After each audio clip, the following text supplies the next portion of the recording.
Hi everyone, welcome to our YouTube channel. Ray and Judith Hilton here, where each week we spend a moment giving you a nugget, a principle, a discipline that you can use because we learn from your comments, and then we encourage you to share the content with others. Couples are out there in need, and we encourage you to share the content with them. So to get started, Judith, I thought I would ask you this question because I know you meet with a lot of couples, a lot of families and individuals on a daily basis. And the question I thought I would ask you is, if you were to survey the couples who come to you, what would be the number one need or challenge that they bring to you each time? For couples, the number one challenge or number one reason they come to talk to me is because of communication, lack of communication or bad communication. Because you can have good communication and you can have bad communication, but most times, I would say 90% of the people is I just can't communicate. My husband is not hearing me. My wife is not hearing me. I would say that's the number one. Yeah. Definitely number one reason. Yeah. And so by the time we're done with this video, what we want to do is to help you communicate in a way that is healthy. We want to put you on a path to the habits, the kind of communication habits that will help you, because we're all communicating something already. It's just a question of whether it's the right kind. And that's what we want to talk to you about. But before we get started, I thought I would share this story with you that I read some time ago. In fact, we did a marriage seminar not long ago, and I shared much of what we're going to share with you today. We shared with couples in that seminar. So imagine this. Here's a man and his wife. They've been married for over 60 years. They're doing really well in their marriage. But early in the marriage, the wife asked a request of the husband. She said, "Honey, I have a box that I keep at the top of the closet that I don't ever want you to open. I don't want you to touch it. I don't want you to ask me about anything in the box." And the husband said, "Fine." And as the years would go by, eventually the husband forgot that the box was even there. But then unfortunately, the wife became very ill. She's at the hospital. The doctor told the husband that it's quite possible that she is not going to survive. So the husband was thinking of all that needed to be done. He was going through all the papers, and as he looked up in the closet, he saw the box. He didn't open it. Being a good husband, he took the box to the hospital, and he said, "Honey, this box has been sitting up there all these years. Don't you think now is the time for us to open it?" And the wife said, "I think you're right." So she opens the box, and as the husband looks into the box, he sees 2 crochet dolls, and he sees $95,000 in the box. And he said, "What's up with this?" And the wife said, "Well, the day before we got married, my grandmother was trying to give me some marriage advice. And she said, whenever you and your husband get into a big argument and you can't reconcile, shut your mouth, go into the other room and just crochet a doll." So the husband looked again at the box and he saw only 2 crochet dolls. And his eyes started welling up with tears and his heart started bursting with love, because he was saying to himself, we did really well as a couple. All these years, 60 years we've been married, and there are only 2 things that we didn't agree on. So he looked at the money and he said, "So what's up with all this money?" And she said, "Well, every time you and I didn't agree, I shut my mouth, I went into the other room and I crocheted a doll. I took it to the local flea market and I sold it for $95,000. $95,000. No, I sold it For for $5. $5. For $5, she sold the doll for $5, and of course it added up to It added up to $95,000. So the punchline of the story, see, I'm not telling the story, right? The punchline of the story is that this couple had a lot of communication issues, but it paid off for them. Mm-hmm. So I don't know if that's a strategy I would encourage you to use. In fact, no, I do not believe that's a strategy you want to use at all. In fact, what we want to give you today is what we call, and this is what we shared at that marriage seminar, the 10 commandments of good communication. And as I said before, every marriage is already built on some communication habits. We just want to make sure that it's the good ones. So here are the 10 commandments that we want you to begin thinking of practicing. Maybe you're already doing some of them. What's number 1, Judith? Okay, the first one is, you shall listen and not interrupt while the others speaks. That's a very practical one. Listen while the other person is speaking. And we did discuss that in last week's video on conflict. Somebody has to be quiet so the other person can speak. Yes. Can speak.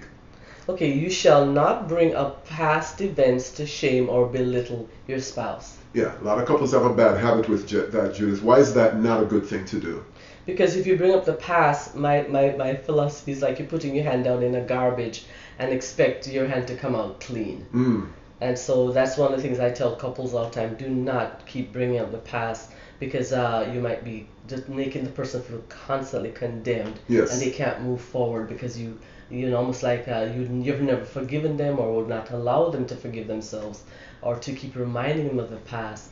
It's not a good thing. No, it's not. Yeah. In fact, some people call it fighting a historical battle. Yes. Keep it that's current. a good way to Don't put go it. back in the past. Keep it current. All right, number 3. You shall not walk away in the middle of a conversation. And I know you don't like that when I do that, so that's one I definitely. And you don't like it when I do. Do it either. So again, we're not perfect. We struggle with some of these. All right, number 4.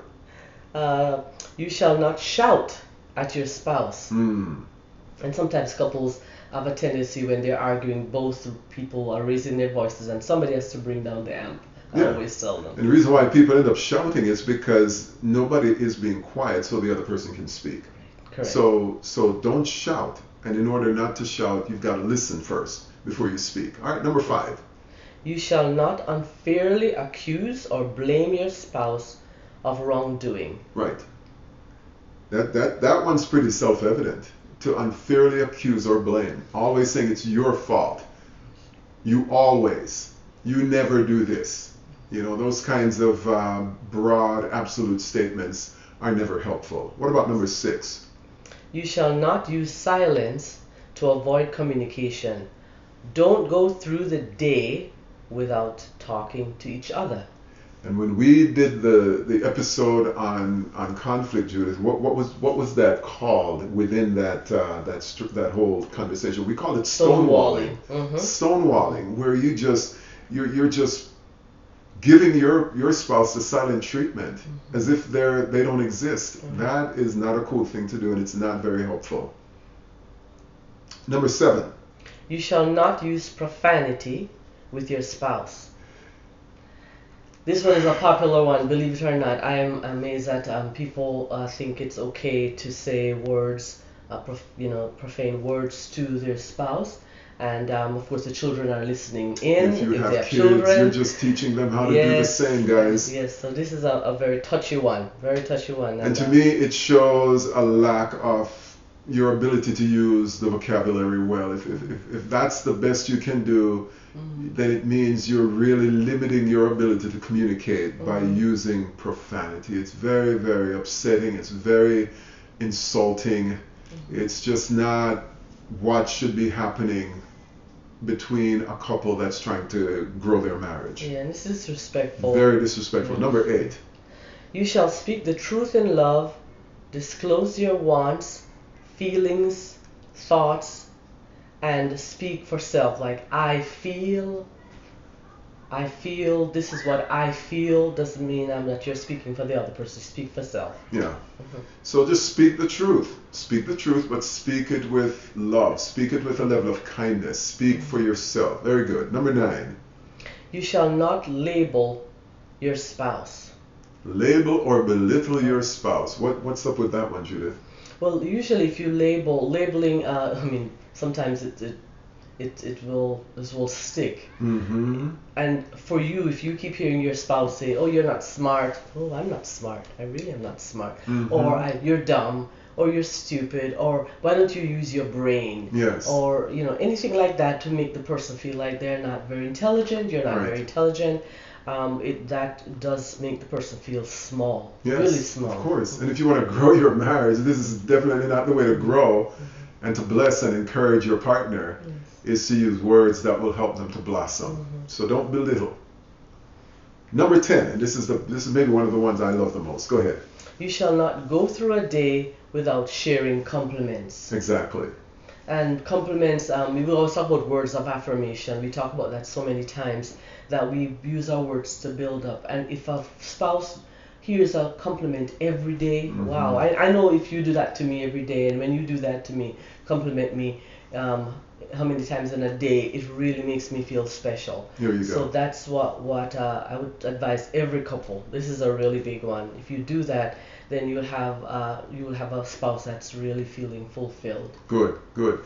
And I think the bottom line with all this, guys, these are the Ten Commandments. The bottom line with all of this is that you have to start somewhere. So maybe one of the things you could do then is to take this list and you and your spouse just sit down and say, how are we doing? Are we 10 out of 10?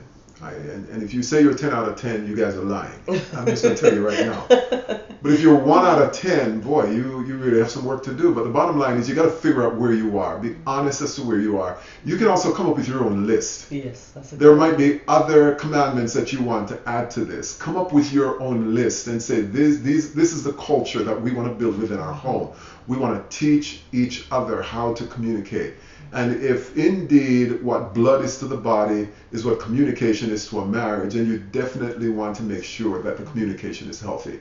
It takes time, it's habit forming, but just keep working at it. Come up with your own list and put it somewhere where you can see it. You could put it on the refrigerator, you could put it on the bedroom mirror, you could put it in the bathroom. Put it somewhere where you will be constantly reminded, this is what we're all about. This is why we want to communicate in a very healthy way. Let me remind you again that poor communication will rock your marriage. Yes. I'm just going to be honest with you. It will bring your marriage down. Yes. If indeed, as Judith said, and she sees a lot of clients, that the number one thing that couples tend to bring is that they can't communicate, which then is sort of the gateway. You can't communicate, then you'll never be able to resolve any of the other issues that are going on in the marriage. You won't be able to talk about money. You won't be able to discuss anything of importance if you haven't figured out how do we communicate in a healthy way. And then remember your words are powerful. Mm-hmm. Your Yes, words are yes. powerful. Your words can harm and hurt, or, and this is what we prefer, your words can heal and they can build up and they can strengthen and they will cause your marriage to grow. So that's what we wanted to talk with you about today. We want to encourage you again to give us that thumbs up. You can leave a comment in the comment box if you think of other communication rules that we didn't put here. Share them with us because we also want to grow. And then we would also encourage you to subscribe to our channel and share this video with others, other people that you think might find value in a topic like this. All right? God bless you. Take care. Keep loving each other. Keep growing your